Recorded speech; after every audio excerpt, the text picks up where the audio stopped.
Vamos dar início ao painel Recuperação Empresarial na Economia Global, nesse 12º Fórum de Lisboa. Eu gostaria de agradecer a organização, FGV, IDP, Universidade de Lisboa, pelo honroso convite em mediar esse painel.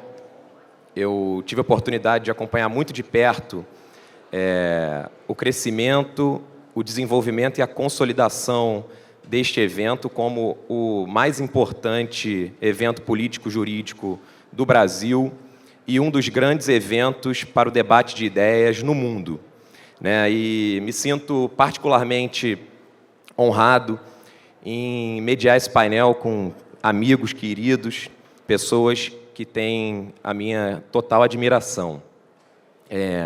Vou fazer uma breve apresentação dos palestrantes, introduzir o tema e depois vou passar a palavra a eles. Ministro João Otávio de Noronha, ministro do STJ, uma das pessoas mais importantes para o aprimoramento e interpretação das normas que regulam a recuperação judicial. Ministro Noronha, mais de 20 anos de atuação no STJ, grande parte desse tempo na segunda sessão, né, que trata das questões de direito privado e, portanto, competente para julgar as matérias relativas à recuperação judicial. O ministro contribuiu muito diretamente para o desenvolvimento e fortalecimento do Instituto da Recuperação Judicial. Falará também o Dr. Luiz Felipe Salomão Filho, um advogado muito atuante em grandes recuperações judiciais. Nos maiores casos do Brasil, o Dr. Luiz Felipe tem atuado. Eu tive a oportunidade de trabalhar com ele em alguns casos, alguns do mesmo lado, outros em lados opostos, mas eu sou um grande fã e admirador do Dr. Luiz Felipe. O professor José Marcelo Martins Proença, professor de Direito, professor da Faculdade de Direito da USP, um grande professor, autor de importantes obras sobre direito comercial, recuperação empresarial, alguém que contribuiu de forma muito relevante também para o aprimoramento do Instituto. Tem aqui nessa mesa também a doutora Juliana Bumachar, conselheira federal da OAB pelo meu estado, Rio de Janeiro, uma amiga muito querida, presidente da nossa comissão de recuperação judicial da OAB do Rio de Janeiro. A Juliana, ela traz no DNA dela o direito falimentar. Juliana à frente hoje dos escritórios mais tradicionais da matéria. Eu, quando comecei a estagiar, eu não sabia o que era recuperação, falência, etc., mas eu já sabia que o Bumachar Advogados era um escritório especializado na matéria. Doutora Bruna Marengoni, advogada, sócia do BTG, ela vai trazer aqui a ótica do investidor, né, de quem vê a recuperação judicial como uma oportunidade de negócios, e muitas vezes são esses negócios que vão viabilizar o soerguimento da empresa, o seu prosseguimento, o cumprimento da sua função social, e que é esse o principal objetivo, né, da recuperação. Professor Oreste Laspro, cadê o professor Oreste? Está aqui. Advogado também, professor da Faculdade de Direito da USP. O Oreste tem uma atuação muito expressiva como administrador judicial em grandes recuperações judiciais e falências no Brasil. Eu acompanho muito de perto alguns desses casos. Também um grande conhecedor da matéria, alguém que contribui muito para o fortalecimento do Instituto. O mundo em que vivemos hoje, né, é um ambiente de negócios muito dinâmico, muito global. As barreiras formais, elas são cada vez mais perenes, né? Eu pego meu celular hoje aqui, em Portugal, entro num aplicativo, compro um produto que vai ser entregue da China no Brasil, feito numa transação bancária realizada em Luxemburgo e nos Estados Unidos. Isso envolve uma série de atores que já não veem as distâncias e as barreiras formais como um empecilho para a realização desses negócios, né? E, nesse ambiente de negócios dinâmico, é natural que surjam problemas, né? E a recuperação de uma empresa inserida nesse contexto, isso vai ter reflexos em uma cadeia muito complexa de credores, investidores, fornecedores. E aí surgem algumas questões que certamente serão elucidadas aqui pelos palestrantes, como, por exemplo, empresas globais cuja composição societária é pulverizada pelo mundo, com atuação em vários países. Essa recuperação judicial ela vai se processar em que jurisdição? Né? Investidores estrangeiros com títulos emitidos em determinado país se submetem a uma RJ no Brasil? Essas perguntas são muito importantes nesse contexto global da recuperação judicial, né? E também, sob uma outra ótica, a gente tem que observar a recuperação judicial como um critério de atração ou afastamento de investidores. Isso não só no mundo real dos negócios, como também nesses rankings que fazem dos melhores países para se investir, melhores países para se fazer negócios. A recuperação judicial, junto ao direito das garantias, junto à segurança jurídica, estabilidade política, é um fator que entra nesse cálculo e que hoje é determinante para ranquear os países, saber se determinados investidores podem ou não fazer negócio naquele país. Então, a recuperação judicial ela tem hoje uma grande importância nesse sentido, ela adquire uma importância muito grande. E, fazendo essa breve introdução, que eu passo a palavra ao ministro João Otávio de Noronha para a sua palestra.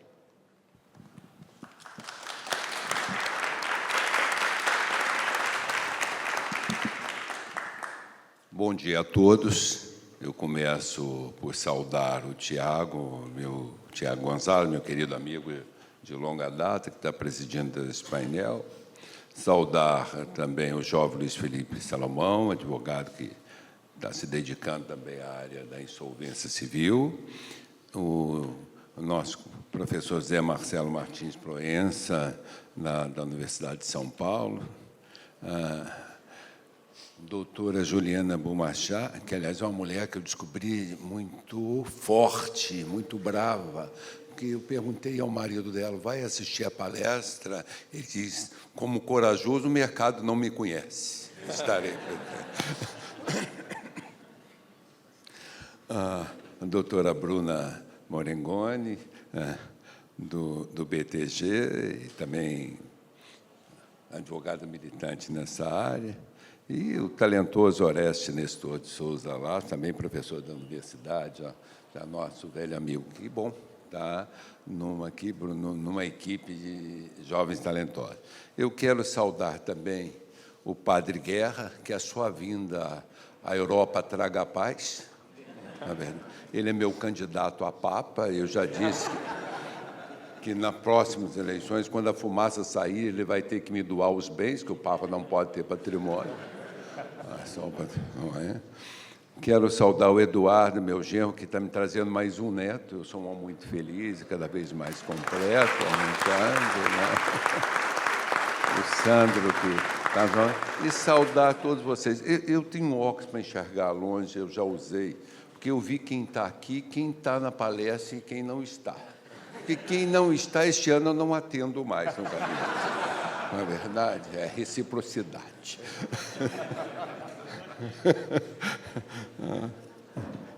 E também eu quero saudar meu amigo, meu colega de Conselho Federal no passado, meu amigo de Minas Gerais, que só tem um defeito de ser torcedor do Atlético, mas, apesar disso, é gente boa, o doutor Zé Murilo Procópio, o grande amigo, né?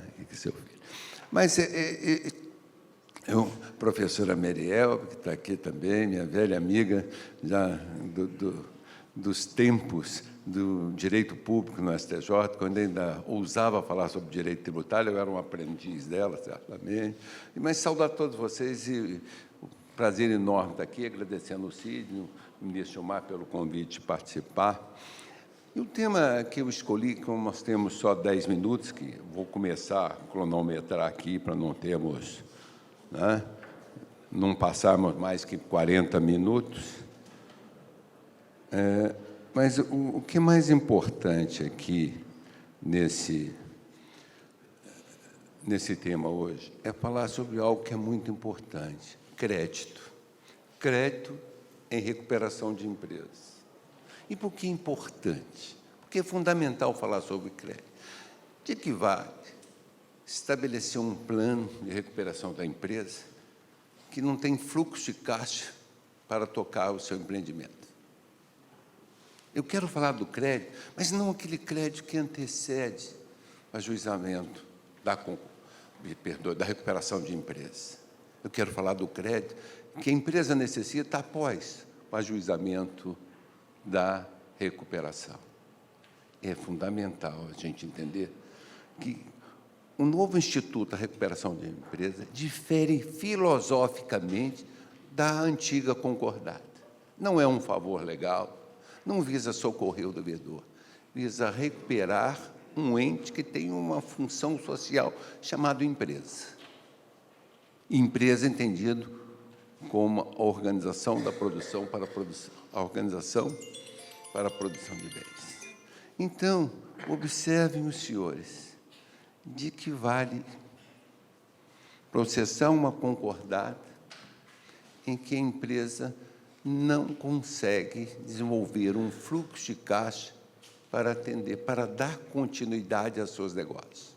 A empresa pode ser muito bom, o negócio é bom e ficou ruim sazonalmente, impactou o caixa, gerou momentaneamente um estado de iliquidez, eu não vou dizer nenhum termo de insolvência, mas ela não conseguiu honrar e não consegue honrar os seus compromissos, mas o seu negócio tem perspectiva. A planta da indústria é boa, ou o mercado está recuperando, mas essa empresa ela tem que sobreviver para honrar os seus compromissos.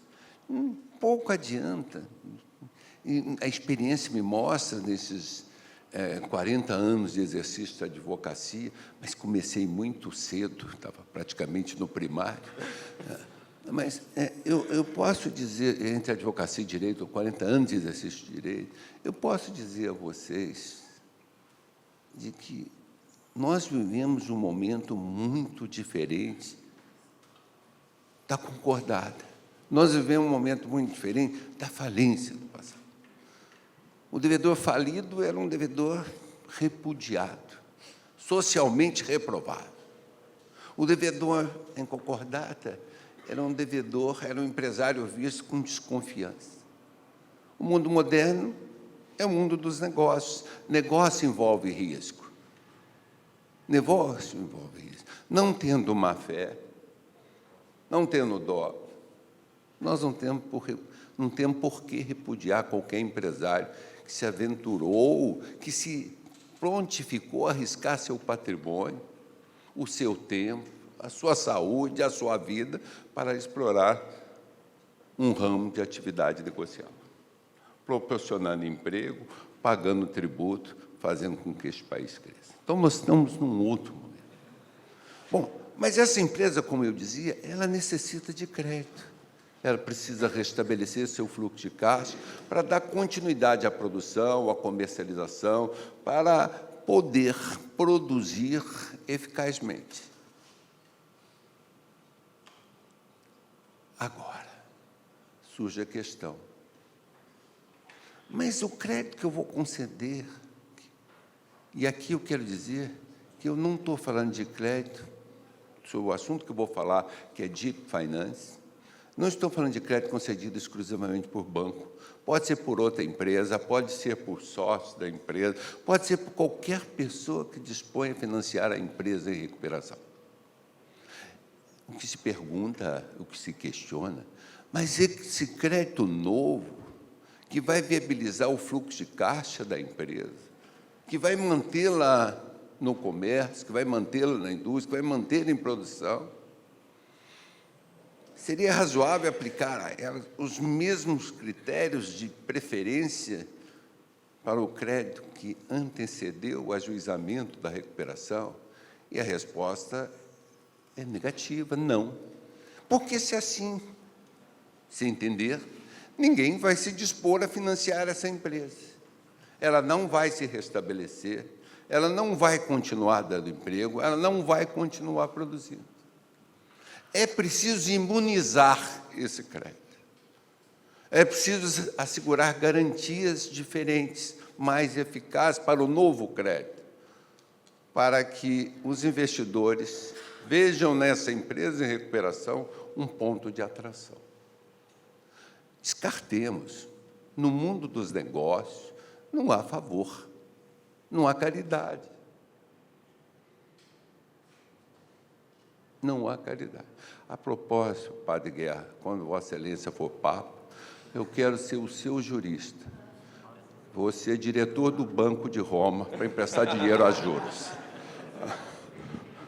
Então, observe bem, é muito razoável, é desejável, é necessário que a lei criasse incentivos de modo a atrair investidores para manter, para financiar essa empresa, para que ela possa, a contento, cumprir o plano de recuperação. A legislação brasileira se modernizou com a Lei 14.112, alterando a nossa antiga lei, nossa lei de 2005, a Lei de Recuperação de Empresas e Falência, incluindo no artigo 69 regras que propiciam o financiamento do devedor em recuperação ou durante a recuperação da empresa. Esse financiamento pode acontecer no curso, no início, como pode suceder ao plano, não importa. O que é importante é saber que ele tem que ter um tratamento diferenciado das dívidas anteriores. É por isso, e ele vem importado, ou seja, esse instituto vem importado da lei americana, da Lei de Recuperação de Empresas e Falência americana, e que lá tem o nome, débito em processo. Débito em processo.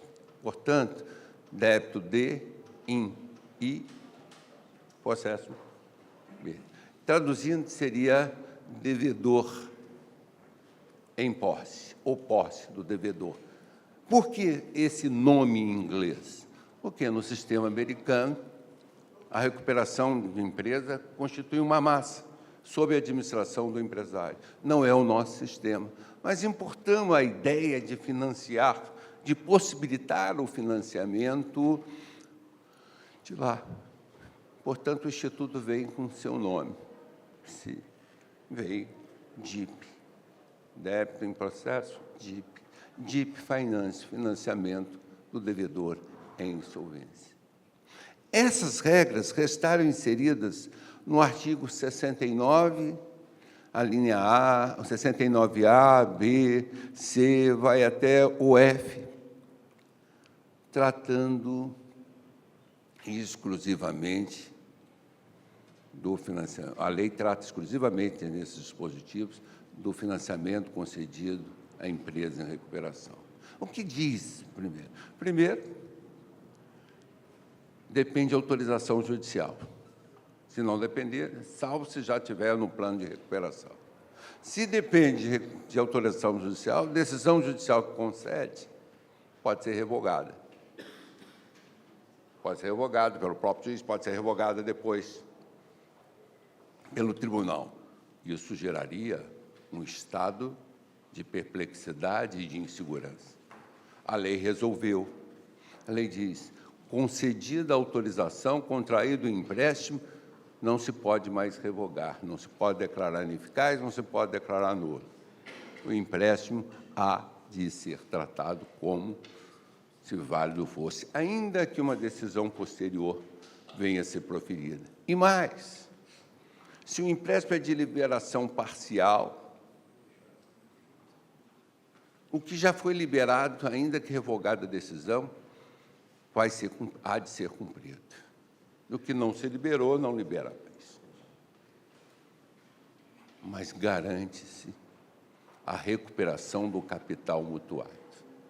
Garante-se, portanto, segurança jurídica. Mas mais interessante é que este crédito ele não será um crédito quirografário numa eventual convolução da recuperação em falência. Ele não será um crédito quirografário. Ele não será um crédito tratado como os demais. Ele é um crédito não concursal e que se recebe prioritariamente, assim como as dívidas da massa, antes dos demais créditos, ressalvado o trabalhista. E interessante, no trabalhista, só os de natureza estritamente salarial. Chega um determinado momento, o legislador tinha que acordar. As dívidas trabalhistas também, o credor trabalhista também é algo que trabalhou, sustentou sua família, prestou seu esforço e também foi remunerada. A empresa beneficiou a todos quando deu emprego. E, para continuar dando, ela precisa de um tratamento diferenciado. Mas, por vezes, a concessão desse empréstimo requer a exigência de garantias. E o que inova a lei? As garantias serão prestadas, registradas, portanto, constituída, e a lei fez uma diferenciação bastante sui generis e importante. Não precisava nem fazer, mas fez, porque, infelizmente, tem algo que, às vezes, estraga o direito, a jurisprudência, e, às vezes, a do próprio STJ. E por que a lei fez? A lei disse, olha, se você tiver um imóvel que já esteja hipotecado, se a empresa tiver um bem, ou um terceiro, se prontificar, oferecer um bem garantia, que já esteja hipotecado a outro, pode-se receber essa hipoteca. Apenas ela há de incidir sobre a quantia que exceder, vendido bem, que exceder a hipoteca originária. Portanto, isso é importante em termos de reforço de garantia. Muito importante. Às vezes, nós temos um imóvel constituído em hipoteca para garantir, que vale 10 milhões e garante uma dívida de 1. Temos 9 milhões de crédito, 9 milhões em aberto para cobertura de financiamentos. Mas essa garantia é chamada de garantia subordinada. E independe do consentimento do titular da garantia originária. O que quis a lei? Privilegiar, ou melhor, dar preferência, viabilizar a recuperação da empresa, a recuperação judicial, permitir que ela cumpra a recuperação. Agora, eu disse que a lei fez uma distinção, ela foi clara.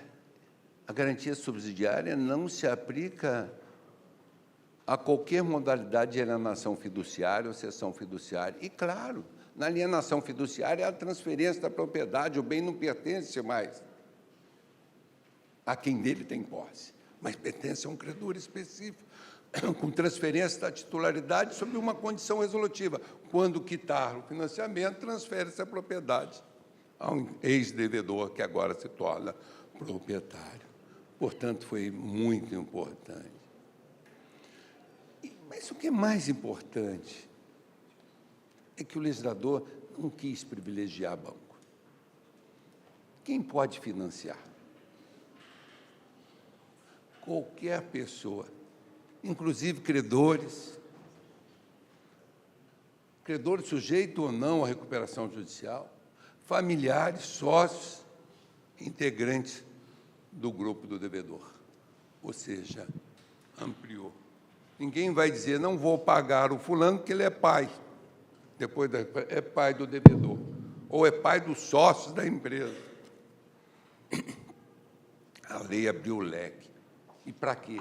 Para buscar recursos, para permitir a captação de recursos, e quanto maior a garantia, menor o custo. O Brasil precisa aprender. Dinheiro, está esgotando o meu tempo a primeira parte do meu tempo de 1 hora. Mas dinheiro importa custo. O custo de dinheiro, vocês conhecem por nome de juros.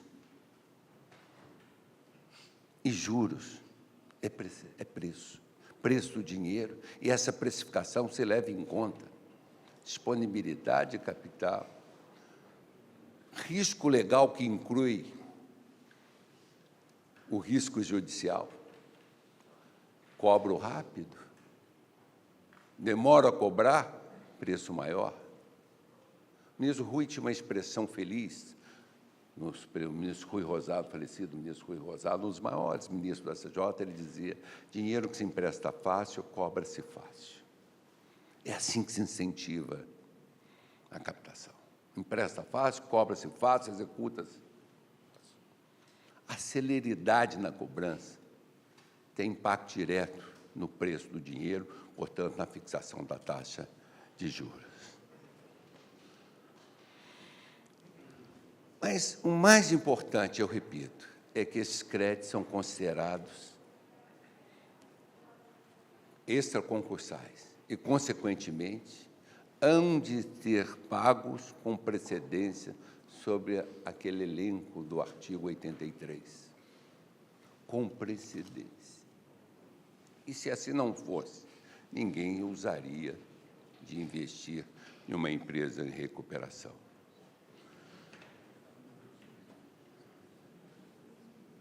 Portanto, esgotado o meu tempo, eu quero dizer, esse instituto já existia, de certa forma, já era possível concebê-lo antes da reforma feita pela Lei 4.112, mas não havia a classificação como extraconcursal, não havia ainda...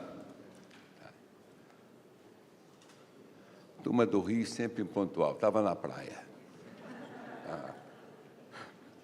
Mas não havia ainda regras claras sobre garantia, daí a importância da edição da Lei 4.112, atualizando a Lei de Recuperação de Falência e, mais do que atualizando, trazendo institutos novos que viabilizassem o cumprimento do plano de recuperação da empresa e, consequentemente, mantendo vivo alguém que exerce uma função social à empresa. Eis, em síntese, o que me cabia falar sobre o tema DIP. Obrigado pela atenção.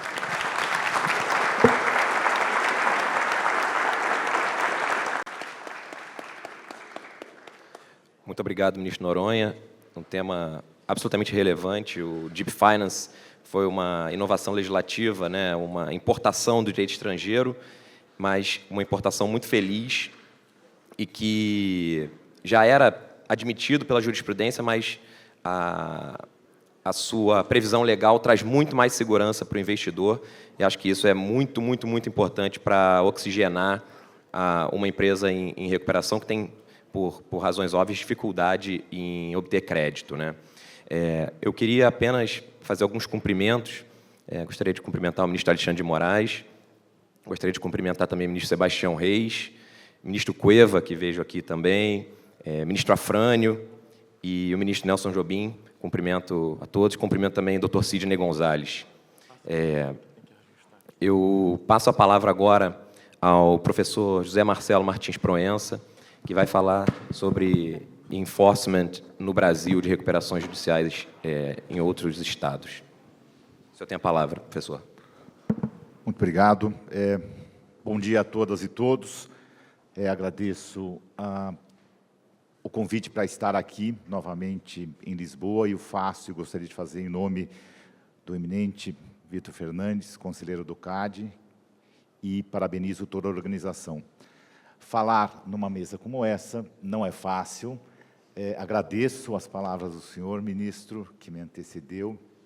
Tenho outro professor, colega da USP, e temos também o ministro, também professor da USP. Ministro do Supremo é super importante, Alexandre de Moraes, mas mais importante do que isso é ser professor da USP.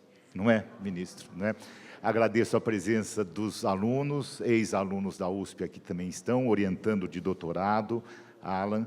É um prazer falar com todos vocês. O tempo é super restrito e eu vou tentar me concentrar muito no que eu deixei anotado para que eu não me disperse e use os 40 minutos que o senhor me deu, ministro. Eu tentarei falar na metade desse tempo.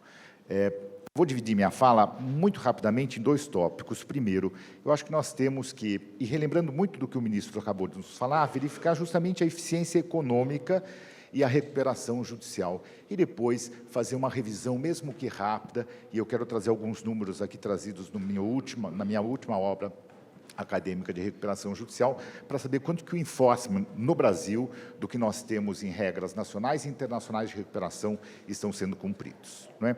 Então, vamos lá. E aqui para falar um pouquinho sobre recuperação judicial, regulação de empresas em crise e eficiência econômica, eu queria que todos nós relembrássemos que, embora genericamente todo sistema de insolvência tenha em sua essência um componente relacionado à eficiência econômica,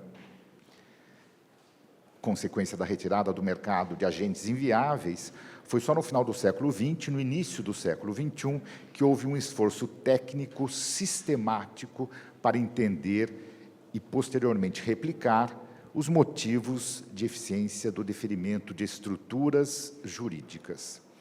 Pode-se estabelecer como marco nessa evolução histórica a formação do movimento chamado de Law and Economics, ou Law and Finance, inaugurado por trabalho de Rafael Laporta, em 97 e 98, e o que é importante destacar é que esses trabalhos, eles acabam estabelecer a relação entre linhagem jurídica e desenvolvimento financeiro de diferentes países.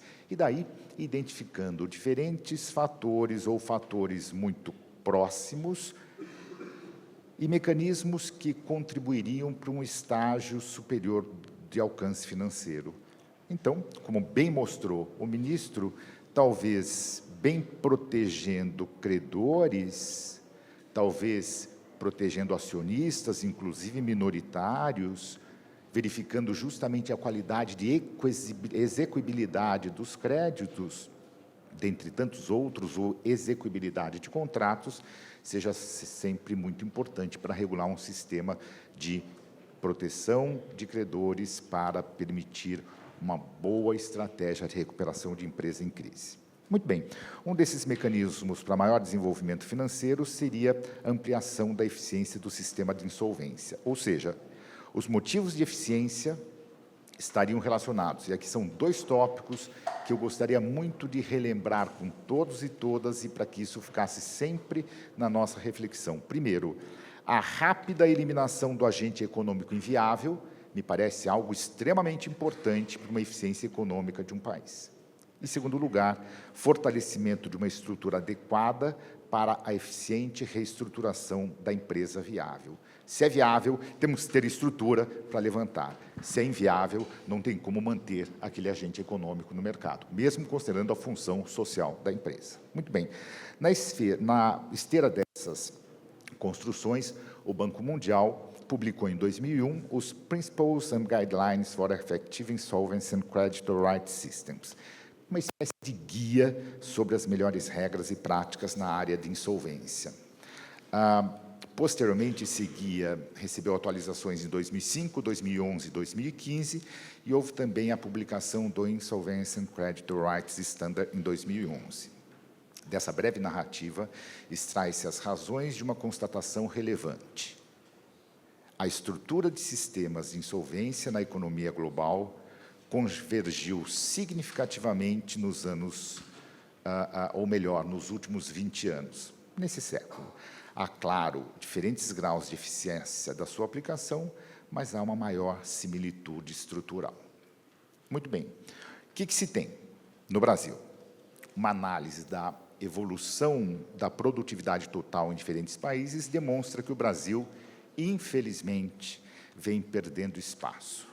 Embora o país esteja em posição superior em relação às nações subdesenvolvidas, deve ser objeto de considerável preocupação a direção de sua produtividade relativa, que há décadas, isso os economistas mostram, vai no caminho inverso de seus pares de renda média. Muito bem.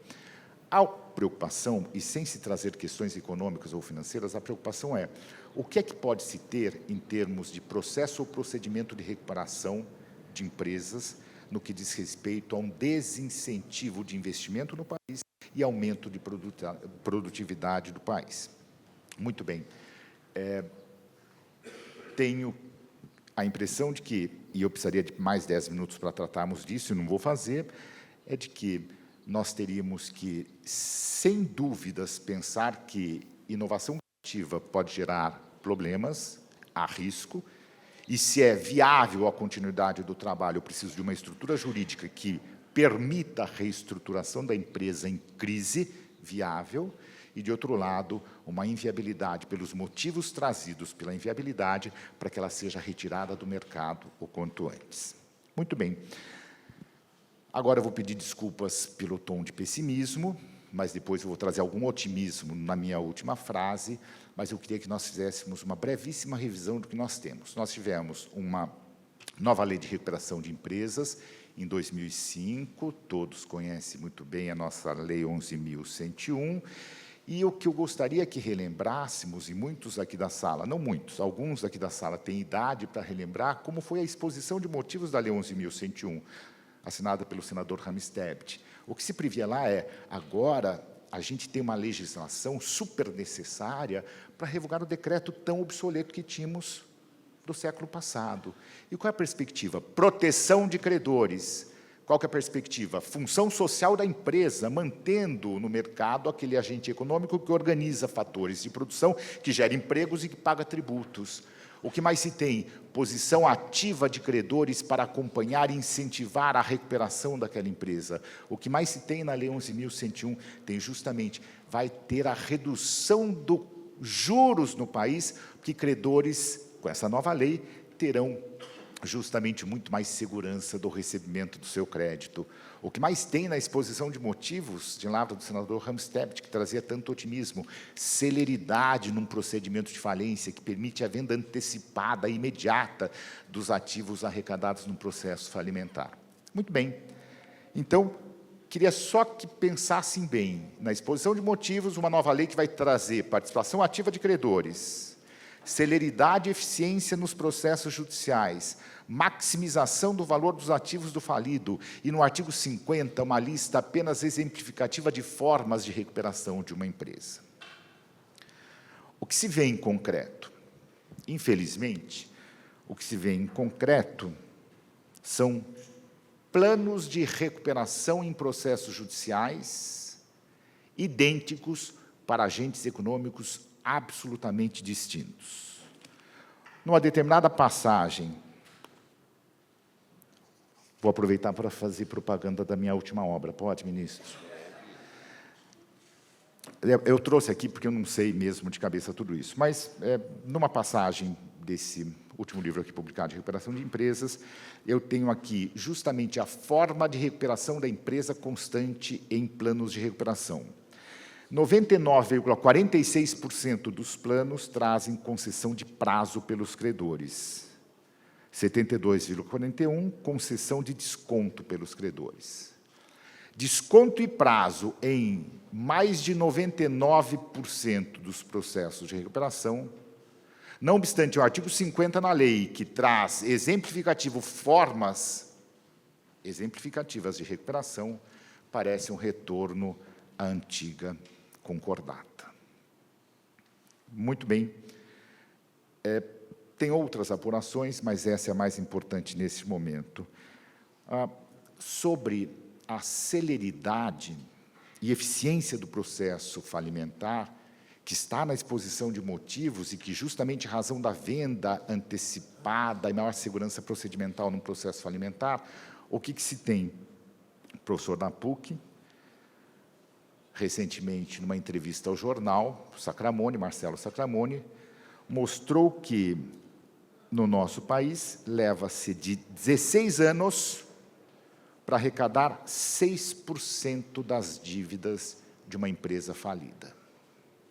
E se eu tenho 16 anos para arrecadar 6% do valor dos débitos do falido, a gente tem problemas. Então, aquela celeridade que traía maior segurança aos credores, com redução dos juros no país, gerando um ambiente muito mais propício para aumento de produtividade, desenvolvimento econômico e social, parece que não se comparece na realidade.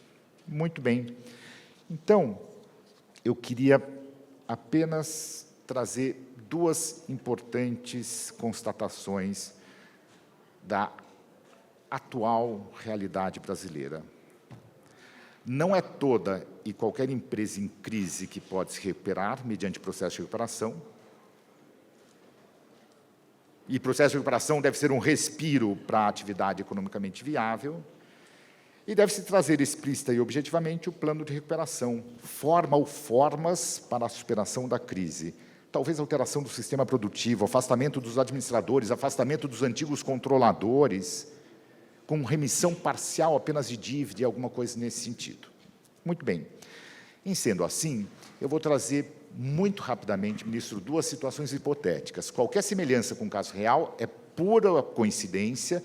Eu declaro que não tenho conflito de interesses de lado algum, não advogo em recuperação de empresas, sou apenas acadêmico na matéria, mas vamos pensar num caso. Primeiro,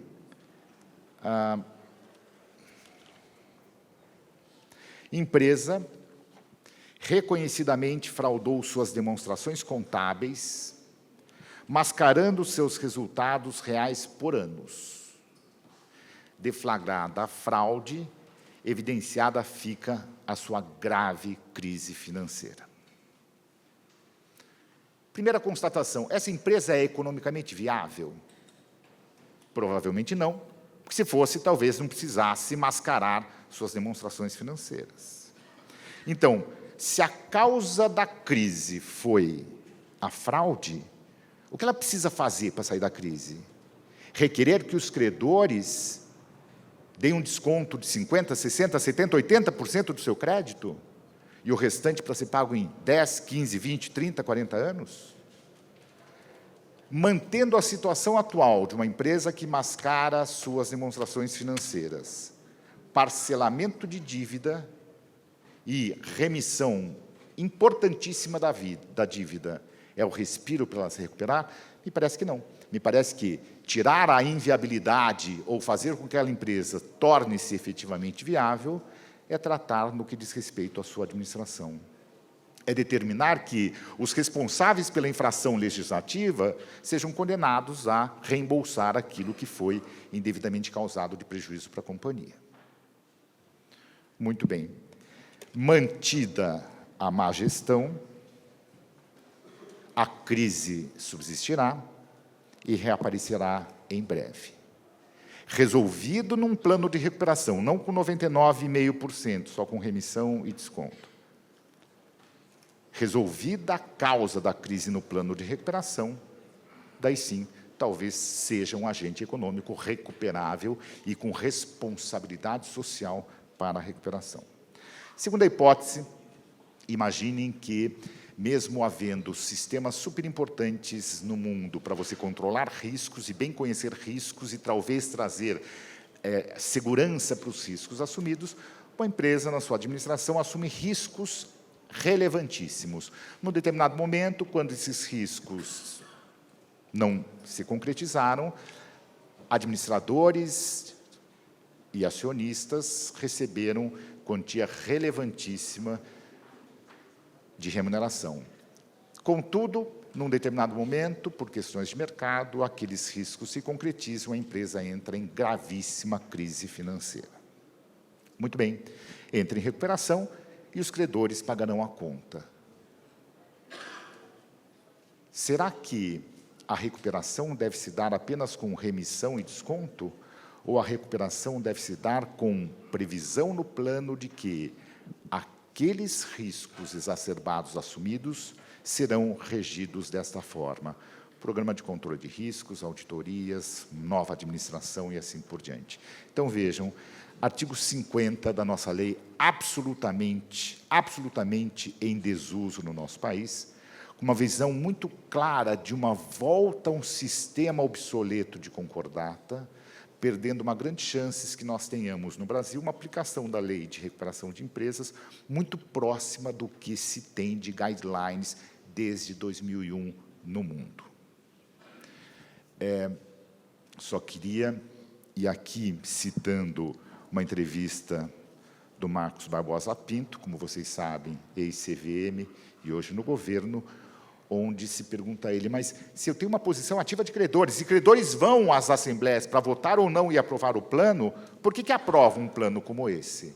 Ele responde com as palavras dele, se eu sou credor e sei que demora 16 anos para conseguir 6% do passivo da empresa, se eu não aprovar esse plano, que é muito ruim, eu não vou receber nada.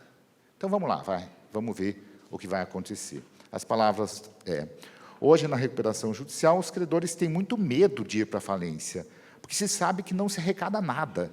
Então, eles cedem na negociação com o devedor, tendo em vista que, se o devedor não concordar, pode ir para a falência e todo mundo sair perdendo. Muito bem, essas situações mostram que o enforcement normativo não está sendo bom. Há muita relevância em refletir os objetivos do texto normativo para que nós tenhamos redução do risco de negócios no país, bem regulando e aplicando uma lei de recuperação. E daí, algumas pessoas já citaram Ariano Suassuna aqui em mesas anteriores que eu assisti. E eu vou citar aqui também. Com a qualidade das reflexões e da produção científica no nosso país, e também com a atenção de magníficos magistrados no país, no setor de recuperação, eu não sou um pessimista chato, nem um otimista tolo. Eu sou um realista esperançoso.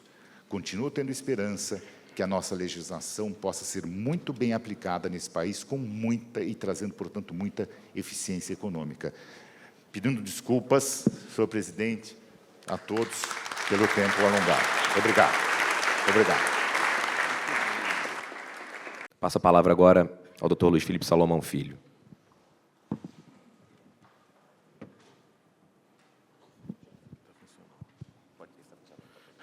Muito bom dia a todos. Muito obrigado, Tiago.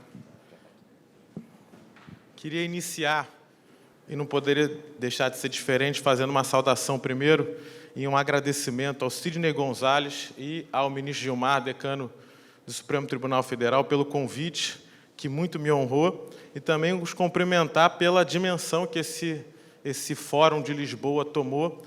O que mais foi dito aqui nos demais painéis é que esse fórum não está mais só no calendário Brasil-Lisboa, mas sim no calendário do mundo. Então, muito me honra poder falar aqui perante vocês nesse fórum. E eu sigo aqui fazendo uma breve saudação aos meus colegas de mesa.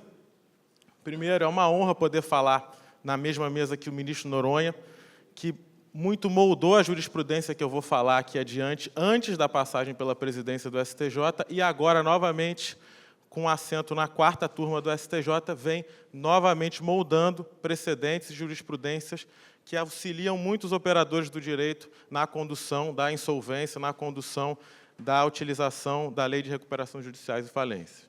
Sigo agradecendo também ao doutor José Marcelo, professor da USP, pela brilhante palestra que nos brindou aqui, a minha amiga Juliana Bumachá, conselheira federal da Ordem dos Advogados, membro de todos os fóruns e comitês possíveis sobre o tema de recuperação judicial e falência, Bruna Marangoni, que tem feito um trabalho brilhante no BTG, e o Orestes, que é uma figura bastante útil na recuperação judicial, faz um trabalho brilhante à frente lá de diversas administrações judiciais no Tribunal de São Paulo, tem uma figura reconhecida pela condução de seus trabalhos à frente dessas recuperações judiciais. E, por último, meu querido amigo Tiago Gonzalez, que tem conduzido a nossa mesa aí. Muito obrigado, Tiago.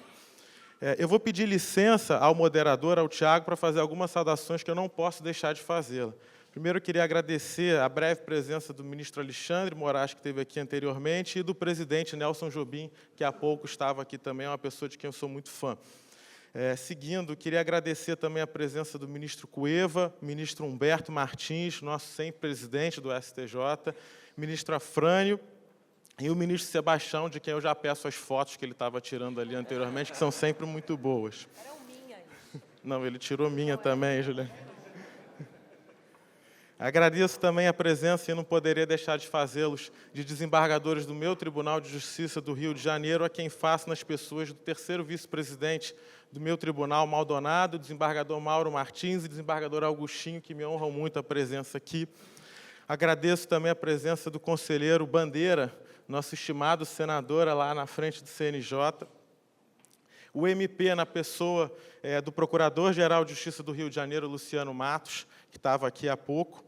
E meus queridos amigos da Justiça Federal, Marcos Abra, do TRF2, e do TRF1, Flávio Jardim, que sentou há pouco ao tribunal. Humberto Dalla, eu vou agradecer pela esposa, aí fica melhor, entendeu? O meu candidato a Papa, assim como também do ministro Noronha, Padre Guerra, que estava aqui há pouco também, é nosso candidato a Papa, e o Padre Inácio. E, por fim, para encurtar aqui, farei um cumprimento a todos. Por favor, sintam-se cumprimentados aqueles que, porventura, não tenha mencionado. Farei nas pessoas da minha querida amiga doutora Adriana Queiroz, doutora Ana Reis, doutora Mariana, presidente do CBMA, aos meus sócios e ao doutor Ari, que só veio a 2 palestras, a do meu primo e a minha agora. Então não posso deixar de agradecê-lo. Bom, pois bem, feitos esses breves cumprimentos, aí agora pode começar a marcar meu tempo, por favor, doutora Juliana. Eu dividirei aqui a minha fala em 3 breves capítulos, muito breves mesmo, pelo nosso tempo ser muito escasso.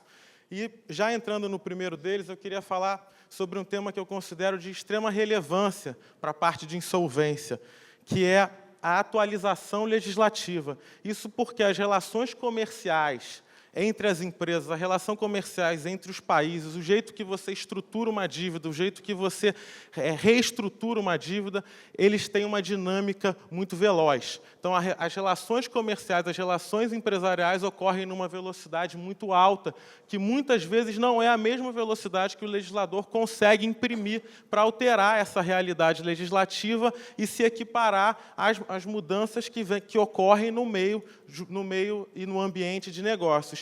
E daí, assim como o ministro Noronha já adiantou, a extrema importância do STJ ao interpretar essa legislação, pois mais rápido que o legislador em si, e a adaptá-la para a evolução dos costumes e modos como eles são conduzidos pelos negócios, pelas empresas. Então, eu trouxe aqui alguns breves exemplos de como isso ocorre no dia a dia, como isso ocorre na prática, como um precedente pode influenciar na modificação legislativa. Aliás, a última alteração que nós tivemos, grande alteração que nós tivemos na nossa lei, que foi a Lei 14.112 de 2020, ela muito mais incorporou os precedentes do STJ do que trouxe qualquer inovação legislativa. Ela simplesmente adaptou para dar mais segurança jurídica aquilo que o STJ já vinha decidindo ao interpretar a legislação federal e a incorporou na legislação no sentido de dar mais segurança jurídica. Eu trago exemplos para ilustrar o que eu estou falando. O primeiro é uma evolução que vem desde a de 2005, passou pela de 2014, que culminou na de 2020, que é a questão da necessidade da apresentação de certidões negativas para a concessão da recuperação judicial, que é o ato que se homologa o plano de recuperação. E isso veio a partir, essa evolução da necessidade, veio a partir de diversos precedentes do STJ, e eu cito aqui um do ministro Marco Aurélio Belize, da 3ª turma do STJ, da qual o nosso presidente Humberto faz parte, que trouxe aí claramente que não se afigura mais possível, a pretexto do artigo 47, que é a questão da preservação da empresa, dispensar as apresentações de certidões negativas de débito fiscais. Inclusive, o precedente do STJ regula até a questão da fazenda pública dos estados, do Distrito Federal e dos municípios. Então, veja que foi a partir de decisões do STJ que se alterou e inovou a legislação. Seguindo, num outro exemplo muito breve, vão achar que a gente gente combinou, ministro Noronha, mas a gente não combinou. O ministro Noronha já trouxe aqui a questão do Deep Finance, então não vou adentrar novamente, mas também foi a partir de precedentes judiciais que se incorporou para dar mais segurança jurídica no artigo que o ministro Noronha mencionou, a questão do Deep Finance, que eu também acho crucial. A empresa em recuperação serve como um oxigênio. Aí eu trouxe um precedente do ministro Salomão, trazendo exatamente, descrevendo, trazendo segurança jurídica para aqueles que, porventura, estão ali no mercado de capitais investindo em empresas em recuperação judicial, como é o caso do BTG, né, Bruno? Trouxe aqui, não vou ler a entrevista do ministro Noronha, pois ele já nos brindou aqui na apresentação dele sobre o DIP, então eu faria aqui, vou pular esse slide, que ficou bem melhor quando ele fez a apresentação por inteiro. Um penúltimo exemplo aqui, que é a questão da constatação prévia, artigo 51A, também veio a partir de evolução de jurisprudência do STJ. Eu trago aqui um precedente do ministro Ricardo Vilas Boas Cueva, que traz a demonstração, a intenção do legislador de atribuir exclusivamente aos credores a análise da viabilidade econômica da empresa. Por último, para encerrar esse primeiro breve bloco da minha apresentação, eu trago aqui um tema que eu acredito que ainda deve ser melhor pacificado pelo STJ. O STJ já criou critérios para se determinar a competência do foro para processar e julgar uma recuperação judicial, mas ainda é um tema que causa muita polêmica na jurisprudência, nos operadores do direito. Eu acredito que algum colega aqui no painel ainda vai mencionar isso. O precedente que eu trago aqui, mais recente, do final de 2023, é do ministro Humberto Martins, trazendo aqui a questão do principal estabelecimento do devedor. Muito embora o STJ já tenha criado alguns critérios práticos, porque o que é o principal estabelecimento do devedor? É muito difícil de se fixar, sobretudo hoje que temos diversas empresas com vários estabelecimentos internacionais, nacionais. Você vai usar o critério de mais vendas, mais funcionários, maior endividamento. Qual é o critério que se usa? O STJ já definiu alguns parâmetros, mas esse ainda é um tema que causa bastante polêmica e que eu tenho a certeza que o STJ vai, interpretando a legislação federal, criar parâmetros objetivos para se verificar a real competência de cada foro para processar cada recuperação judicial a cada caso. Bom, encerrando esse primeiro bloco, agora eu queria trazer para vocês, como bom engenheiro também que sou, alguns dados, que na verdade não foi uma sugestão, foi uma imposição. Para eu poder falar aqui no painel do ministro Noronha, eu tive que botar esses dados aqui da FGV, uma brincadeira, mas são dados bastante relevantes, não só para nós, operadores do direito, mas também para aqueles que vão modificar a legislação, porque você, com base, com números, tem maior assertividade para alteração de legislação. Então, eu trago aqui alguns dados assim, bem claros sobre, por exemplo, o número de pedidos de recuperação judicial de 2022 e de 2023. Nós conseguimos sentir, né, uma sensível aumento dos pedidos de recuperação judicial de 2022 para 2023. Talvez essa pesquisa ainda possa avançar mais nos porquês, mas me parece que hoje ainda estamos sentindo um rebote da pandemia, que foi muito dura, com diversos, não só prestadores de serviço, indústria, comércio. Foi uma crise muito dura, que as empresas foram, digamos, pedalando, construindo soluções, mas, no final do dia, acabaram necessitando desse remédio à insolvência, ou da crise de liquidez presente, como disse o ministro Noronha aqui. Tivemos um alto aumento. Por exemplo, no mês de outubro, enquanto em 2022 foram 107 pedidos de recuperação judicial ou falência em todo o Brasil, no ano de 2023 foram 162. Em novembro, 59 em 2022 contra 175 em 2023.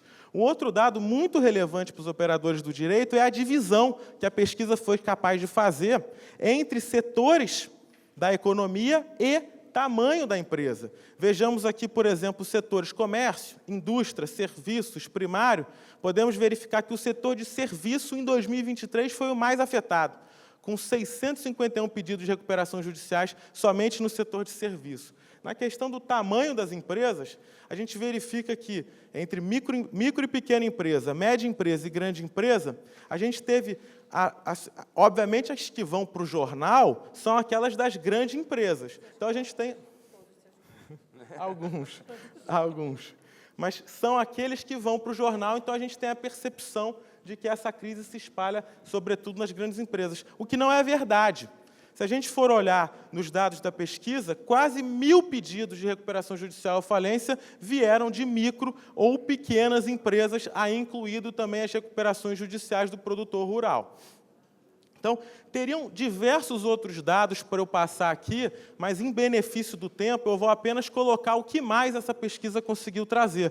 Por exemplo, de nada adianta a gente ter uma legislação como a do Brasil, que é uma das mais evoluídas do mundo, se a gente não tiver especialização naqueles que vão utilizar essa legislação, não só quem vão julgar, mas nos operadores do direito, para darem o melhor tratamento possível a cada caso. Então, a especialização para julgamento de matéria de insolvência, na minha visão, é extremamente necessária e relevante. Então, a pesquisa também foi capaz de verificar em todos os 27 estados, o nível de especialização de cada tribunal para julgamento de casos de insolvência, para matéria de recuperação judicial e de falência. Então, é muito relevante, eu convido aqueles que trabalham com o tema para se aprofundarem nessa pesquisa que a FGB ela terminou há pouco, então é um material novo, e que eu tenho certeza que os pesquisadores, com o sucesso dessa que eles já fizeram, continuarão expandindo e aprofundando em outros quesitos que possam ser importantes para nós, operadores do direito, ou para o legislador e até para os empresários.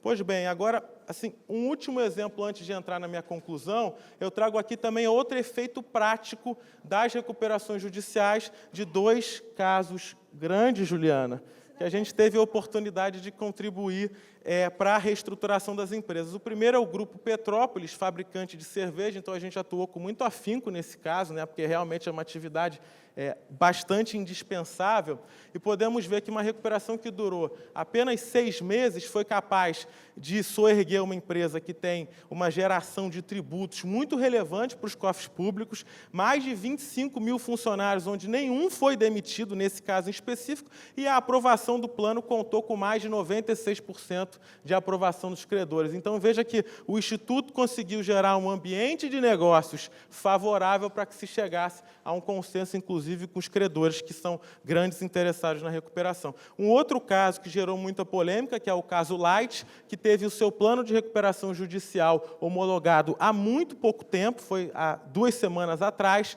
É uma empresa de distribuição de energia que atende mais de 11 milhões de pessoas nos estados do Rio de Janeiro e no estado de Minas. Uma recuperação que começou com uma temperatura muito alta e acabou com a aprovação do plano com 99% de aprovação dos credores, preservando, assim, a distribuição de energia, que é um serviço essencial, e diversos empregos e tributos que são pagos aos cofres públicos.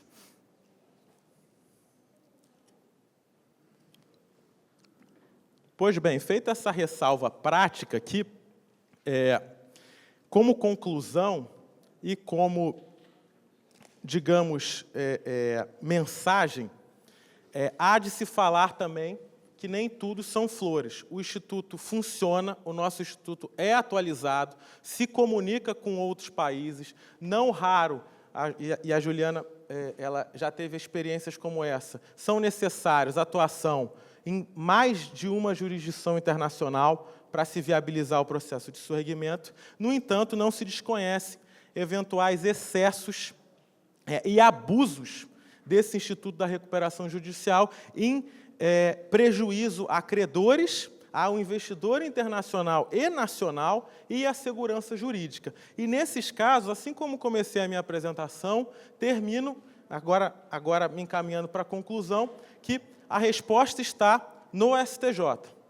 Nos casos de excesso, nos casos de fraude, cabe ao Superior Tribunal de Justiça, que dá a última palavra nessa matéria de direito comercial e, sobretudo, no direito de insolvência, interpretar a legislação e coibir eventuais excessos que possam ser praticados. E eu trago exemplos de precedentes recentes do STJ verificando quando houve excesso e quando não houve excesso na utilização do Instituto. O primeiro é um precedente do ministro João Otávio de Noronha, agora do meio do ano passado, em sede de conflito positivo de competência, que é um instrumento jurídico em que se acessa o STJ de maneira muito rápida, muito no início do processo de insolvência, diferente de um recurso especial que chega ao STJ, onde já existe uma situação consolidada, onde o ministro Noronha entendeu aqui que cabia ao juízo da recuperação judicial deliberar sobre atos expropriatórios e sopesar a essencialidade dos bens. Havia alegação de fraude pelo outro juízo,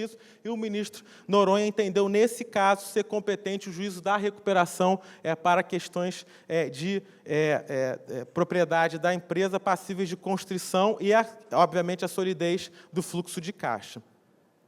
Agora, do outro lado da balança, um precedente do ministro Antônio Carlos, também da 4ª turma, agora no sentido contrário. Entendeu o ministro Antônio Carlos, esse é bem recente, é do final de fevereiro agora desse ano de 2024, entendeu agora na aplicação do Crown-Down, que é a aprovação do plano por meio jurídico e não mais pela Assembleia Geral de Credores, ou seja, saímos do âmbito da negociação e entramos no âmbito da tutela incondicional jurisdicional ao devedor, e entendeu aqui que não era razoável se exigir que um credor com 95% da dívida fosse forçado a aderir a um plano que dava 90% de desconto ao seu crédito. Então, vejam o STJ entendendo e atuando pontualmente na questão do controle de legalidade para coibir eventuais abusos com o uso da prática. Eu trago aqui também agora como último, para encerrar, Tiago, um outro precedente agora do ministro Ricardo Vilas Boas Cueva, da 3ª turma, também recente, de 15 de nove de 2023, e esse é muito interessante, porque aqui a gente sai do âmbito só da insolvência e entra em outros conceitos e princípios, como, por exemplo, o princípio da boa-fé e da transparência. Nesse caso aqui, ocorreu a aprovação de um plano de recuperação judicial em que se previa que venderíamos um ativo por um valor X. E, portanto, o haircut, o desconto que os credores aceitaram dar, foi num patamar superior. No entanto, após a aprovação do plano, na continuação desse processo, vendeu-se esse ativo, ministro, por 6 vezes o valor do preço. Então, o ativo que estava no plano por X foi vendido por 6X. Então, os credores falaram, não, espera aí, você falou que ia vender por X, eu aceitei dar esse desconto. Agora que você botou mais dinheiro em caixa, me parece razoável que esse desconto não seja aquele que eu me compromissei anteriormente.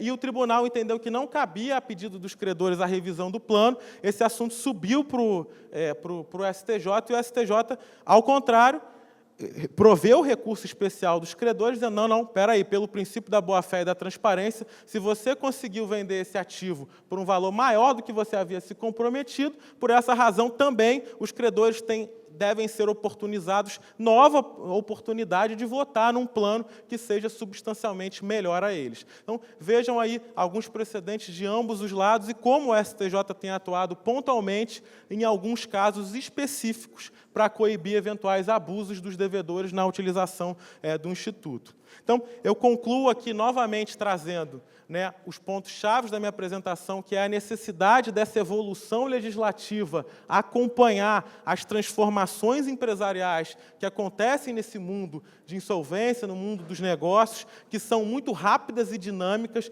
Hoje a gente tem diversos tipos de investimento que não existiam anteriormente, que vêm não só de exemplos internacionais, como o próprio Brasil tem sido vanguarda nessa questão de criação de oportunidades dentro do mundo da insolvência, e essa necessidade o STJ tem sido muito sensível nisso, tem atuado de maneira líder, guiando a evolução tanto a evolução jurisprudencial, que acaba resultando como consequência na evolução legislativa. Então, trazendo aqui essa perspectiva de que hoje a nossa legislação é uma das mais avançadas em todo o mundo, eu agradeço a oportunidade de falar aqui e a atenção com que vocês me escutaram. Muito obrigado.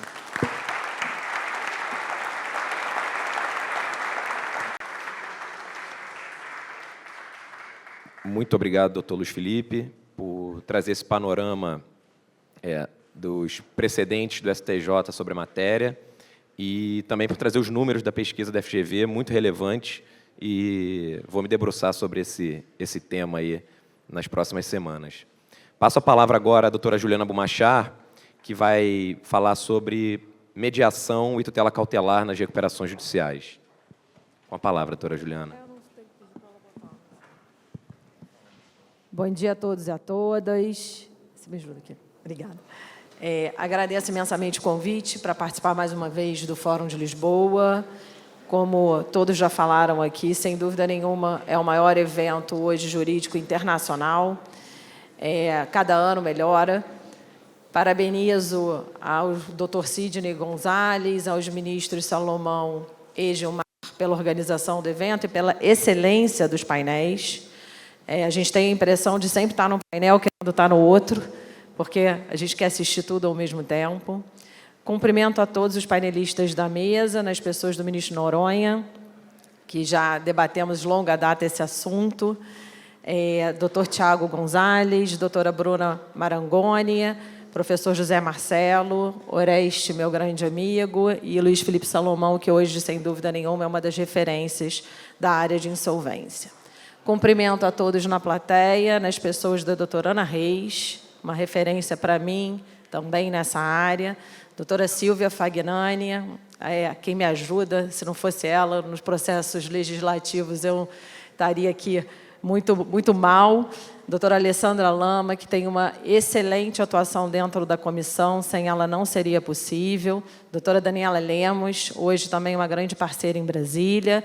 E a primeira presidente do CBMA, doutora Mariana Souza, a quem eu rendo todas as minhas homenagens e, sem dúvida nenhuma, hoje com uma atuação brilhante, principalmente na área de solvência, em razão das mediações. Cumprimento o ministro Sebastião, desembargadores que acabaram de sair aqui do Rio de Janeiro, Agostinho, Mauro Martins de Maldonado, Humberto Dalla, Marcos Abraham. Cumprimento nosso procurador de justiça, doutor Marfan, doutora Ari Berger, o meu vice-presidente da comissão, doutor Rafael Mota. Sem o Rafael, a comissão não estaria de pé hoje. Professor Maurício Menezes, e aos grandes painelistas que precederam outros painéis, Dr. Luiz Gustavo Bichara, que aqui estava, Dr. Fabiano Robalinho, e meu marido, que eu não poderia deixar, Gustavo Schmidt.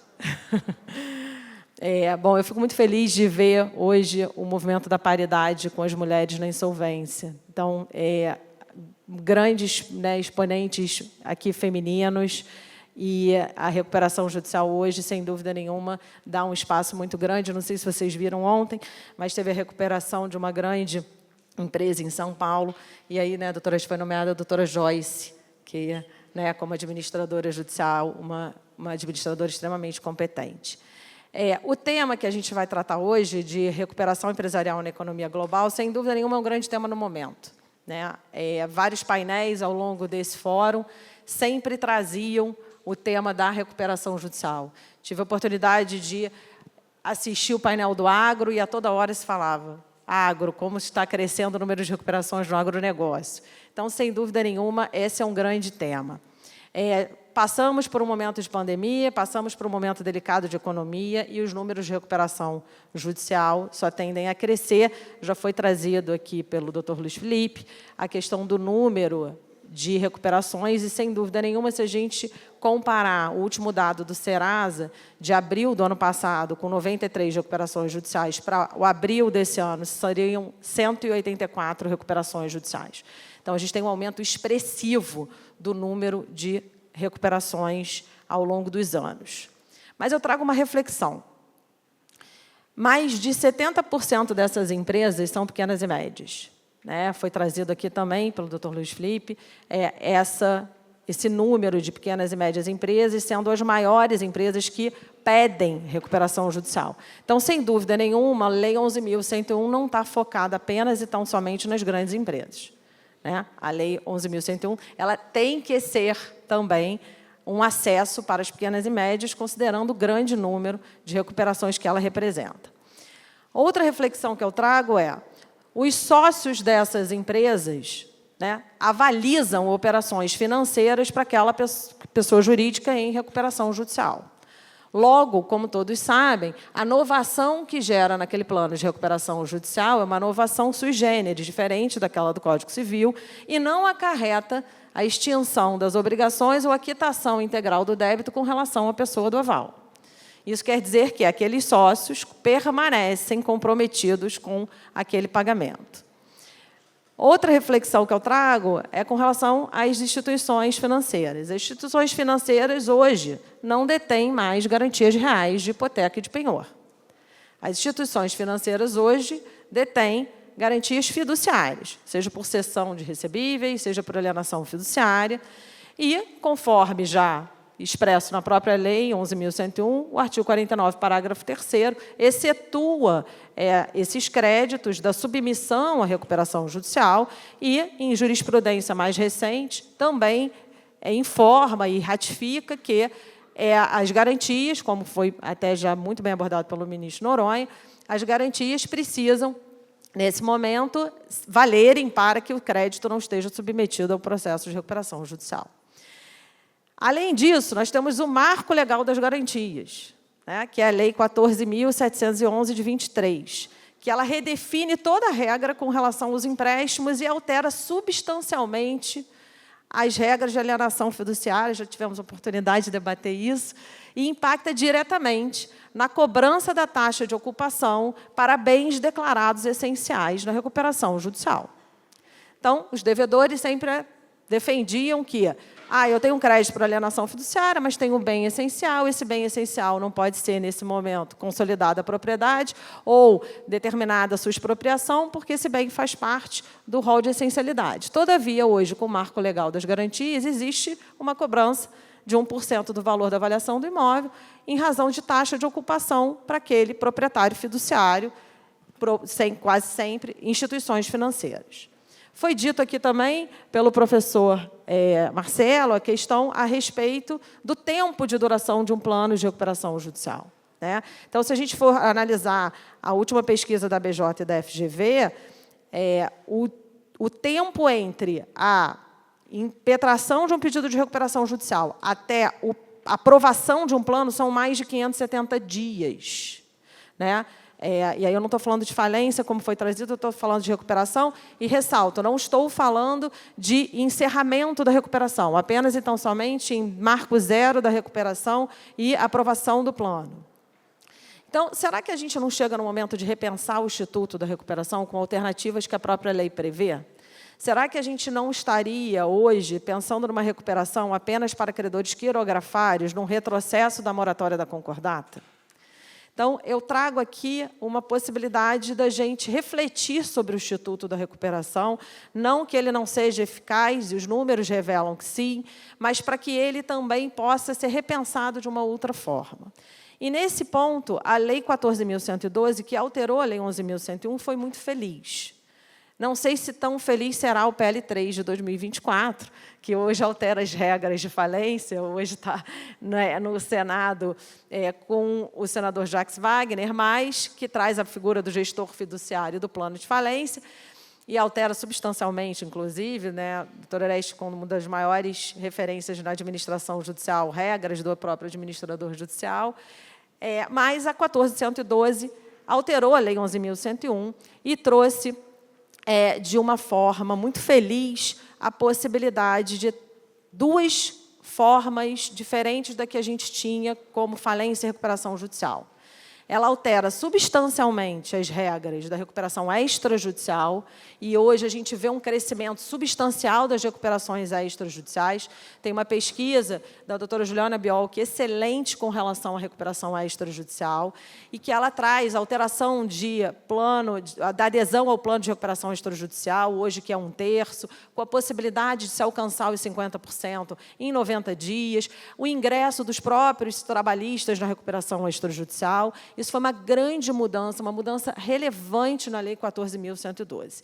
E ainda surge um mecanismo de pré-insolvência muito relevante, que nada mais do que, associado ao judiciário, a possibilidade, né, da criação da seção 2A da lei, com a possibilidade de tutelas cautelares com relação a mediações prévias dentro do âmbito da recuperação judicial. Então, sempre há uma crítica muito grande de como o devedor consegue auferir o momento da sua crise. O devedor está sempre, de forma muito retardatária, auferindo que está em crise. E, no momento que ele pede uma recuperação judicial, essa recuperação ela não será mais eficaz, porque já se ultrapassou o momento da crise desse devedor. Então, será que, se utilizarmos de uma forma positiva o mecanismo da pré-insolvência associado ao judiciário, através da possibilidade de uma tutela cautelar de urgência para a composição com os credores em 60 dias, nós não estaríamos pensando numa nova forma de acordo, de transparência entre credores escolhidos pelo devedor e devedores numa mesa de negociação prévia? E eu trago isso para vocês como uma forma prevista no artigo 20b, parágrafo 1º, que eu entendo que é uma forma muito relevante de se oferir uma maneira de uma consenso, uma composição, principalmente já, que a gente tem modelos americanos, o Prepacked Plan, a gente tem milhares de possibilidades, e não apenas evitando uma recuperação, mas sim como uma forma de debater aquele plano em recuperação judicial. Aqui eu faço uma distinção para vocês, que esse instituto é diferente do processo das cautelares previsto no artigo 6º, parágrafo 12º da lei, que a gente está tratando de antecipação dos efeitos do processamento da recuperação judicial. E aqui tem casos grandes, já foram citados, o Luiz Felipe é, sem dúvida nenhuma, uma das referências no caso, que é o caso da Americanas, o caso da Light, o caso da Oi, a Polyport em São Paulo. E a gente está falando de mecanismos cautelares diferentes. O mecanismo do artigo 6º, parágrafo 12º, ele trata da antecipação dos efeitos do deferimento de uma recuperação judicial ou extra através de uma cautelar. O que a gente está trazendo aqui hoje é a possibilidade, sim, de uma cautelar antecedente, prevista no 20b, parágrafo 1º, com alguns pré-requisitos, como, por exemplo, já ter ingressado numa mediação dentro do Sejusc ou das câmaras especializadas. Esse mecanismo prevê a possibilidade de uma mediação de um grupo de credores escolhido pelo devedor para com seus credores por 60 dias, com suspensão das ações e execuções. A escolha desse grupo é pelo próprio devedor, ele não precisa, diferente da recuperação judicial, todos os créditos vencidos e vencendos naquela data. O credor aceita ou não aceita mediar, então você não tem, nesse momento, nenhuma imposição àquele credor para sentar à mesa para negociar. Há uma transparência com relação à lista de credores, a valores dos credores que se pretende negociar, e, com isso, se tem celeridade, se tem economia, se tem paridade de credores, porque não se oferece nada diferente para um grupo, para um credor diferente do outro, dentro daquele mesmo grupo de credores, e ainda a possibilidade, depois, de ingressar com o pedido de recuperação judicial ou extra, já com um plano debatido juntamente com aqueles credores. Já me encaminhando ao fim, eu fui audaciosa, já até propus isso para a FGV, mas fui audaciosa de trazer alguns números. E numa pesquisa que, se a gente pegar após edição da 1412 em 2020 até hoje, nas 7 varas empresariais, só no âmbito da capital do Rio de Janeiro, em 386 processos analisados, apenas 20 tiveram requerimento de tutela. Dentro desse requerimento de tutela, apenas 10% foram relativos a isso que eu estou dizendo hoje, que é a mediação antecedente do artigo 20b, parágrafo 1º. Todas as outras foram cautelares preparatórios para um pedido de recuperação judicial ou extra, que não prevê a mediação e o debate com aqueles credores no prazo de 60 dias. Em 80% dessas cautelares, houve deferimento do pedido liminar. Em apenas 20%, exatamente por ser representativa de 10%, nós tivemos a mediação prévia. Juliana, mas esse prazo de 60 dias é muito curto. Não é. Temos um caso recente no Rio de Janeiro, da Unimed, que foram feitas em 60 dias, conseguimos o apoio de mais de 80% para um plano de recuperação extrajudicial, com mais de 600 mediações na Câmara FGV. Então, se o devedor quiser, se os credores estiverem dispostos, se senta à mesa e se negocia. Nesse percentual do âmbito dos 10% das cautelares, o plano está aprovado em 65%. Isso significa que, em 90 dias, com 60 dias de mediação, mais 90 dias de um pedido de homologação de um plano de recuperação extrajudicial, você tem a solução.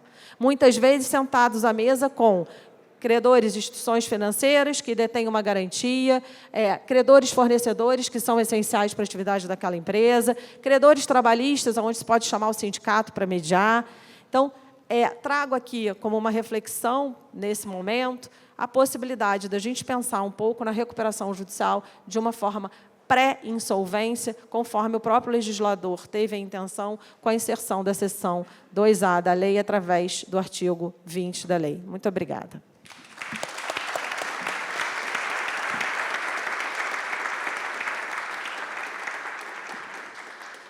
Muito obrigado, doutora Juliana. Eu aproveito e já passo a palavra à doutora Bruna Marengoni, que vai trazer um pouco da ótica do investidor em relação à recuperação judicial. Bruna, a palavra com você. Desculpe.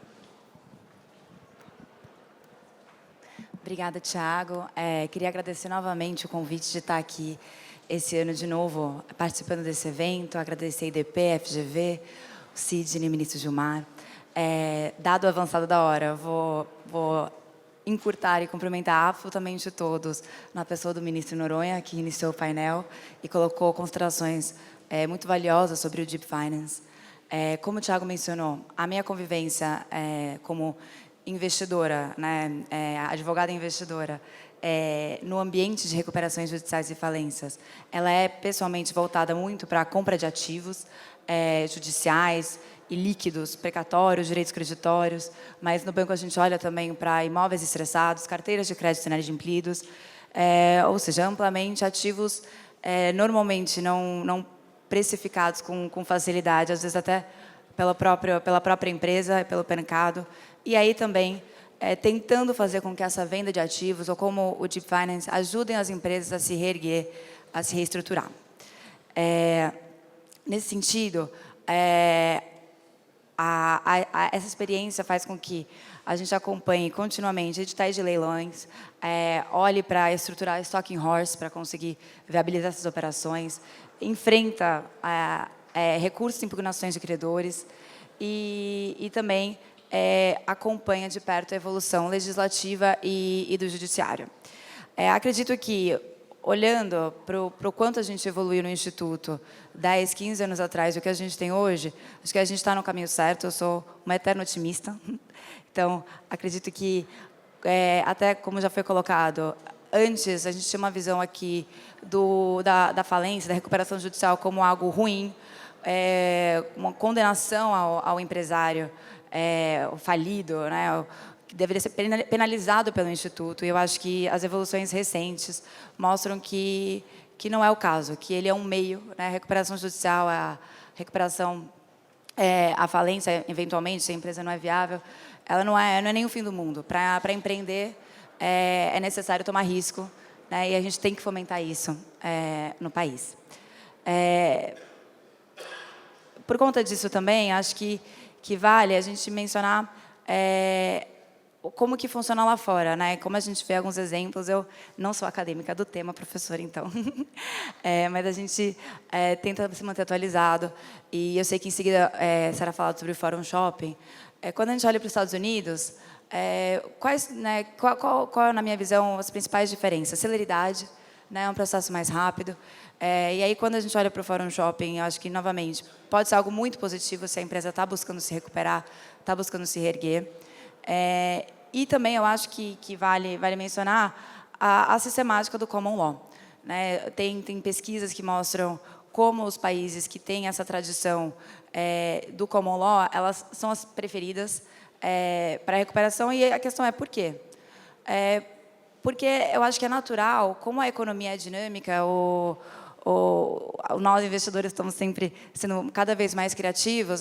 É claro que a jurisprudência, muitas vezes, ela vai sair um pouco na frente da legislação, né? O Brasil, nossa, a gente teve tantas atualizações, está em discussão agora uma nova, e isso mais uma vez, muito válido para que a gente consiga que a legislação, a jurisprudência espelhe o que está acontecendo na prática, consiga refletir as tendências, consiga refletir os ciclos econômicos, consiga abarcar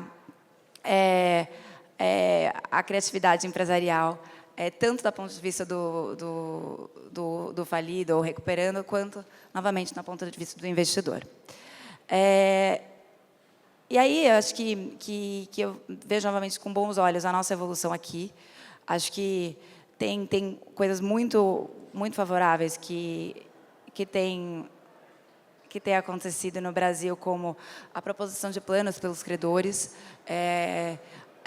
novamente, como está cada vez mais seguro fazer a compra de ativos via UPI.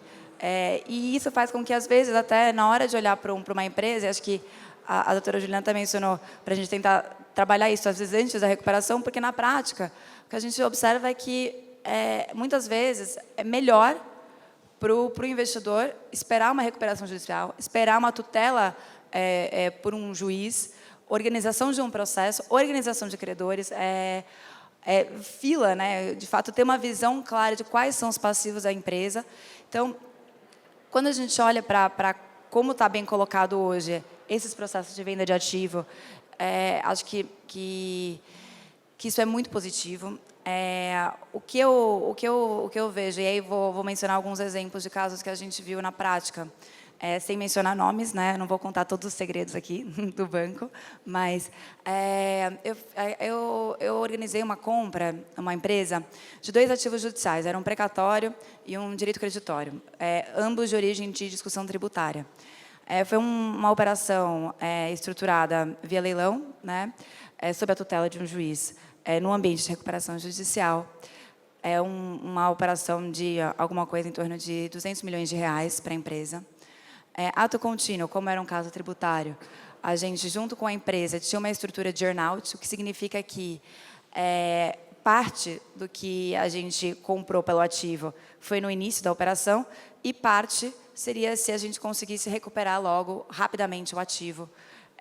A empresa receberia uma segunda parcela, conforme a velocidade da recuperação do ativo em conjunto por nós. Com isso, logo depois da aquisição, a gente começou a estruturar, junto com a companhia, uma transação tributária, o NJP, com a Receita Federal e com a PGFN. Isso foi antes, né? Hoje você vê o Instituto da Transação Tributária, novamente, e mostrando que o governo está atento para se inserir nesse meio e ajudar a empresa a se recuperar e voltar a ser contribuinte, mas, enfim, antes do Instituto da Transação Tributária estar avançado e ser tão favorável para a empresa em recuperação como é agora, a gente conseguiu fazer um negócio jurídico processual, fez um acordo em cima do direito creditório e recuperou, voltou o valor para a empresa nesse earn-out em menos de 1 ano. E a empresa se reergueu e voltou a operar. Então, acho que isso mostra como, novamente, é um meio, eu acho que a gente, como eu falei, sempre otimista, mas a recuperação judicial ela é um meio, a gente tem que olhar para esses ativos como uma oportunidade, não só para o investidor, mas para a empresa se reerguer. São ativos que não são core, são ativos que às vezes estão parados ali, não tem nada a ver com a operação da empresa, imagina um processo tributário ali, tem a ver com a operação dela, mas não tem a ver com o dia a dia, né? Então, acho que é um meio muito bom para a empresa se erguer. Tem um outro caso também que eu vou mencionar rapidamente, muito semelhante. Esse foi um caso de um ativo, um precatório estadual, que a gente também fez uma operação de compra via UPI. E, novamente, também com uma estrutura de earn-out, dando para a empresa uma segunda parcela se performasse bem. E a gente conseguiu fazer, em seguida, um acordo com o Estado.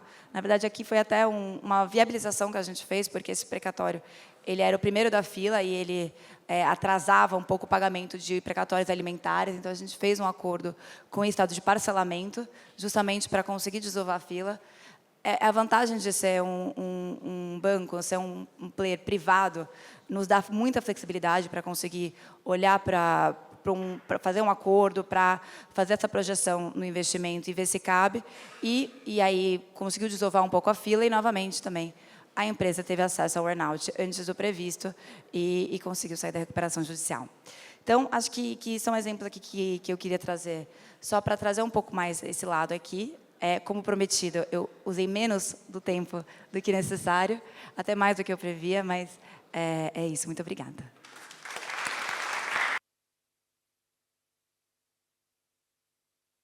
Sou Oreste Laspro, vai tratar de um tema muito interessante, vai falar de Fórum Shopping. que é a escolha de jurisdição pelo devedor naquilo que ele julga ser mais favorável aos seus interesses do que os interesses dos credores. Então, professor Orestes, o senhor tem a palavra. Muito obrigado.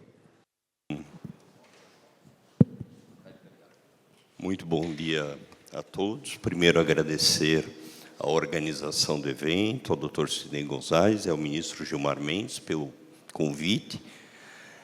Cumprimento a mesa, na pessoa do Tiago, que preside, do desembargador, ministro João Otávio Noronha. Cumprimento as pessoas que estão aqui assistindo, na pessoa da minha esposa, doutora Mônica Laspro, que vem sempre me ouvir, porque a garantia é que ao menos uma pessoa estará nesse momento para me escutar. Então, aos amigos, evidentemente, que estão também aqui presentes, procurarei cumprir regiamente o tempo destinado.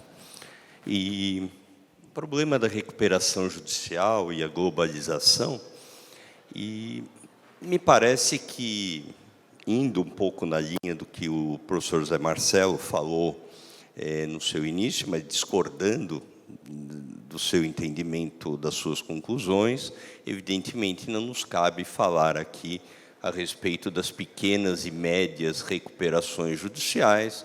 Essa legislação me parece suficiente e me parece que, para esse tipo de situação, não há outra solução senão o tradicional binômio prazo e deságio. Não há espaço para estruturas mais complexas.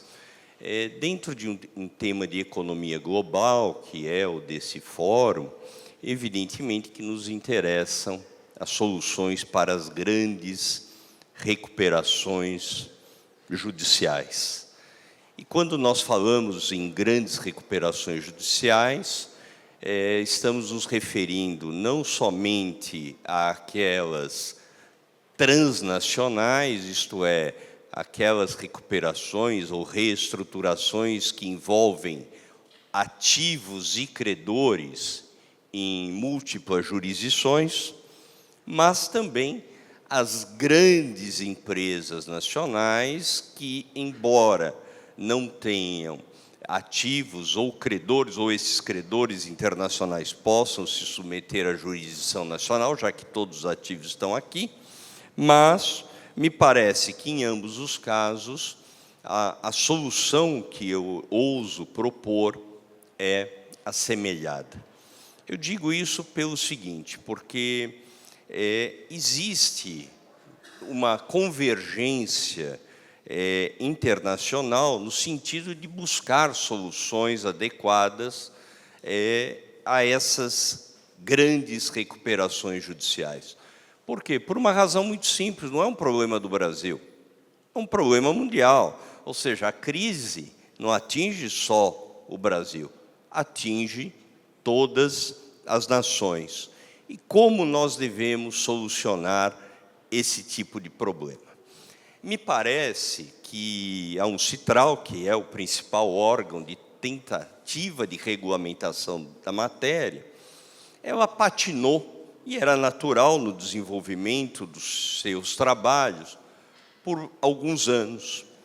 Eu digo isso por quê? Porque a primeira tentativa de uniformização dessa questão, de buscar soluções mundiais para esse tipo de situação, foi uma frustrada tentativa, no nosso entender, de harmonização de textos legislativos, seja de direito substancial, seja de direito processual. Isso me parece, com todo o respeito do mundo, uma atividade infeliz, atividade absolutamente em vão. Não há como compatibilizar ou tornar absolutamente homogênea a legislação de diversos países. Cada um tem suas características, seu modelo processual, e ainda que você pense, não, mas a economia deve ser globalizada, devemos respeitar as características de cada nação. Todavia, buscou-se, ao menos, e na 14.112 isso foi feito, foi a busca da cooperação internacional. Ou seja, da possibilidade de você ter recuperações envolvendo diversas jurisdições, mas, de alguma maneira, elas trabalharem em conjunto, em que uma seria a responsável pelo processo principal e as demais cooperariam, trabalhariam em conjunto para a solução. E a solução, a ideia é a sempre mesma: maximizar os ativos, pagar o máximo possível aos credores e, ainda assim, conseguir que a empresa se soerga. Mas qual é o problema, me parece, dessa tentativa de cooperação internacional? E aqui também cai num problema das grandes recuperações judiciais nacionais, que é o seguinte: é um artigo do Código da Legislação que tem que ser revisto. A recuperação judicial deve ser apresentada aonde a empresa ou grupo de empresas exerce a sua principal atividade. O que significa principal atividade? Veja, se nós pensarmos em termos globais, principal atividade na França pode ser um conceito, principal atividade na Espanha outra, no Luxemburgo outra, Estados Unidos, Japão.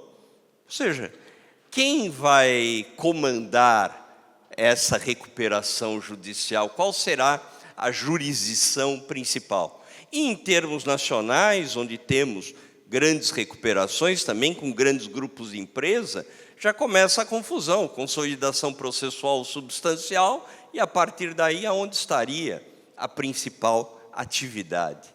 E essa subjetividade do conceito de principal atividade faz com que ocorra aquilo que me parece mais nefasto no sistema, que é a possibilidade de manipulação, não das regras do jogo, porque elas são federais, mas a forma como o jogo será desenvolvido. Ou seja, você corre o risco de uma manipulação por parte do devedor, de escolher a comarca que lhe parece mais vantajosa, como, da mesma forma, não há santos nesse jogo, os credores podem querer deslocar a competência para a jurisdição mais rígida, mais dura, em benefício dos credores. É natural, faz parte do jogo, mas essa subjetividade é danosa. E não é por outra razão que, embora os meus colegas, eu sou do departamento de processo, meus colegas do departamento de direito comercial, do qual o professor José Marcelo faz parte, eles tenham já se manifestado em sentido contrário, eu ouso defender que o posicionamento assumido por parte dos ilustres professores de insolvência, seja da Universidade de Chicago, seja da Universidade de Singapura, nos últimos encontros deste ano de 2024, seja a melhor solução. E são apresentadas duas soluções. A primeira, a jurisdição de insolvência deve ser pré-estabelecida, essa é a primeira solução, pré-estabelecida por meio dos estatutos da companhia. Ou seja, independente de aonde ela exerce as suas atividades, ela deve colocar nos seus estatutos que, em caso de crise, o tribunal responsável para a solução daqueles conflitos será o tribunal tal. E por que isso? Por uma simples razão de transparência, de publicidade nas relações. Se eu sei que aquela empresa, em caso de crises, terá aquele tribunal específico para julgar, ou processar e julgar a sua reestruturação, eu simplesmente tenho a opção bastante simples, bastante clara do quê? Com você eu não negocio, com você eu não faço negócios, com você, para você eu não vendo, para você eu não dou financiamento. Por quê? Porque eu não confio na jurisdição que você escolheu. Essa jurisdição, de algum modo, ela é prejudicial aos credores. Então, isso fará com que, no futuro, nós tenhamos, e é isso que os meus colegas ficam bravos com todo, grandes hubs internacionais de reestruturação de companhias. Como está ocorrendo, vamos ser sinceros, com Singapura, vamos ser sinceros, está acontecendo com Londres, vamos ser sinceros, o que acontecia já com Delaware. Ou seja, o primeiro passo para nós solucionarmos os nossos problemas é saber que há algo de errado. E por que alguns países, algumas insolvências estão sendo dirigidas, ou grandes insolvências estão sendo mandadas para esses países? Não apresentarei a resposta, todos aqui presentes sabem os motivos. E a segunda solução, que me parece no mesmo caminho, que é apresentada, e eu chamo há de ser aceita pela comunidade internacional, é a possibilidade do negócio jurídico processual. Ou seja, depois de deflagrada a crise, a Assembleia de Credores escolher a jurisdição adequada à solução daquele caso. Ou seja, a possibilidade de se impor qual será o tribunal adequado àquela solução. Ou seja, não será estatutário, mas a partir da convergência de ideias, você escolher o tribunal que é mais adequado à solução do conflito, de modo a acabar-se de uma vez por toda com a ideia justamente do shopping fórum. Eu, se for shopping, o de escolher o devedor, a comarca ou o juízo que lhe é mais vantajoso. Eu não vou me alongar, mesmo por causa do horário, em exemplos, mas todos nós sabemos aqui quão nefasta foi a conclusão de recuperações judiciais em que os credores estavam absolutamente desconfortáveis com o juízo em que aquele processo se desenvolveu. Muito obrigado pela paciência, muito obrigado pelo convite.